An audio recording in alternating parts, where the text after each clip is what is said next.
You know that feeling when you take a bite of something and whoosh, you're instantly transported back in time? A single taste that holds an entire universe of stories and memories?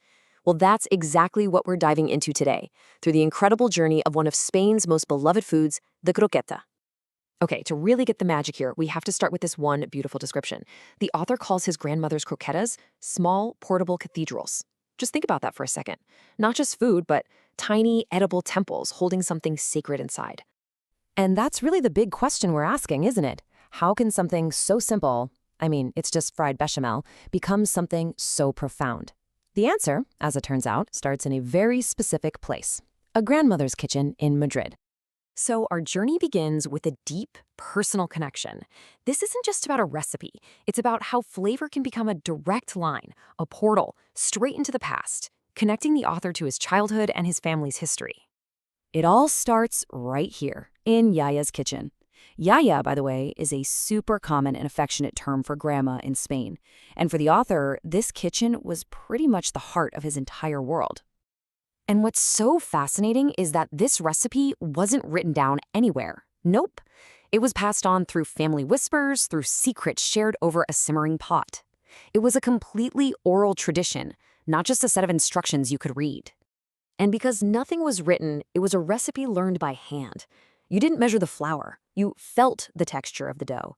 It was this tactile knowledge, a connection that just bypassed measurements and went straight to instinct.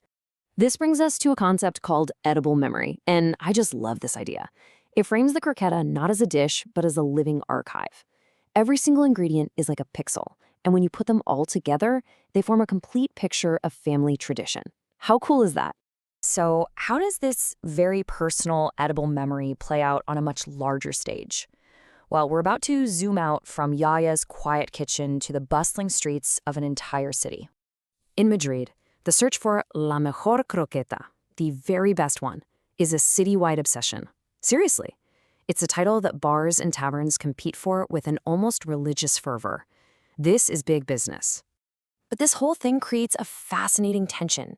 On one hand, you have the very public search for the best bar croqueta. But on the other, you have this mythical, secret, ideal homemade version, the one like Yaya's, that can never, ever truly be replicated in a restaurant. And here's how these recipes evolve over time. They're described as a kind of culinary firmware, like a piece of software that gets updated with each generation. The flavor might adapt a little, but the core essence, the original code, stays completely intact. It's a brilliant blend of tradition and tech. Okay, get ready to get a little poetic, because the author invites us to shrink down and imagine the croqueta as its own tiny, surrealist universe.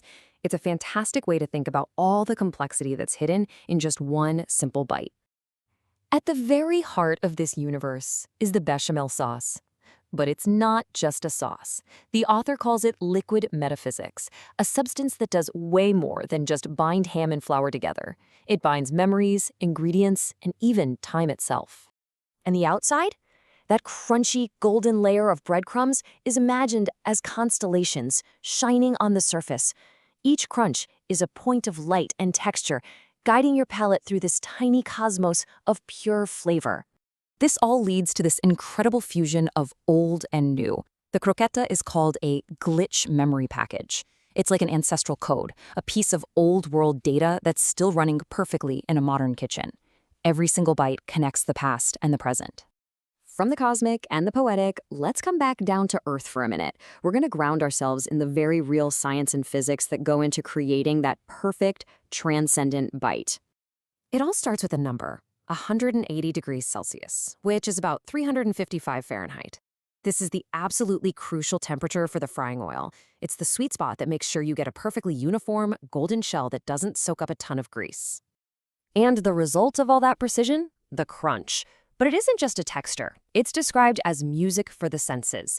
It's the audible signal that the science was executed perfectly, transforming a simple filling into a true work of art. All right, for our last section, we're going to follow the journey of this little bite of memory as it travels thousands of miles with the author, from his home in Spain all the way to Colorado.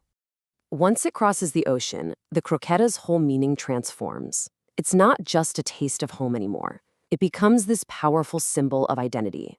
Sharing a croqueta in Denver becomes a way of sharing a piece of Madrid, of keeping that memory alive in a totally new place. So its purpose evolves. It becomes a bridge between cultures and a way to start new traditions while honoring the old ones.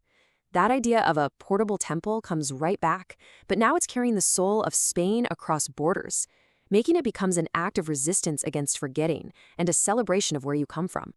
And so that's where we end. We've seen how a simple croqueta can be a cathedral, a memory package, a scientific marvel, and a cultural bridge all at once. Which really leaves us with a final thought to take away. What's your croqueta? What food carries your story, your family, your home, all inside of it?